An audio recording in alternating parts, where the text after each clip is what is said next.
ஐயனார் துணை சீரியல்ல அடுத்து வர எபிசோட்ல நடேசன் பேசினதை கேட்டு அவங்க அண்ணா ரொம்பவே கோவமா அவங்களுடைய தங்கச்சியோட வீட்டுக்கு போகிறாங்க.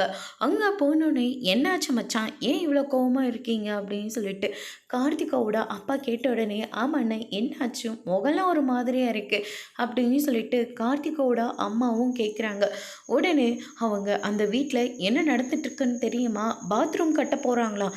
யாருமே கட்டாத அளவுக்கு பெருசாக பாத்ரூமை கட்ட போகிறாங்களா.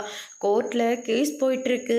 இங்கே பாத்ரூம் கட்டக்கூடாதுன்னு நான் போய் பிரச்சனை பண்ணால் அவங்க என்னெல்லாம் பேச்சு பேசினாங்கன்னு தெரியுமா அப்படின்னு சொல்லிட்டு அங்கே நடந்த எல்லா விஷயத்தையும் மல்லிகா வீட்டில் வந்து சொல்லிட்டு இருக்காங்க.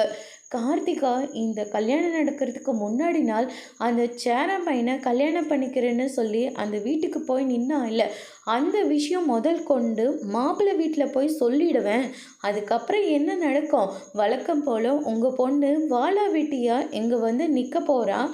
கல்யாணம் பண்ணி இன்னும் 1 மாதம் கூட ஆகலை, அதுக்குள்ளே உங்கள் வீட்டு பொண்ணு இங்கே வாழா வெட்டியாக வந்து நின்னா ஊர் மக்கள்லாம் என்னெல்லாம் பேச்சு பேசுவாங்கன்னு சொல்லி ஏன் முன்னாடி அவ்வளோ திமிரா பேசுகிறாமா அந்த நடேசன் குடிகார பையன் அப்படின்ற மாதிரி சொல்லிடுறாங்க.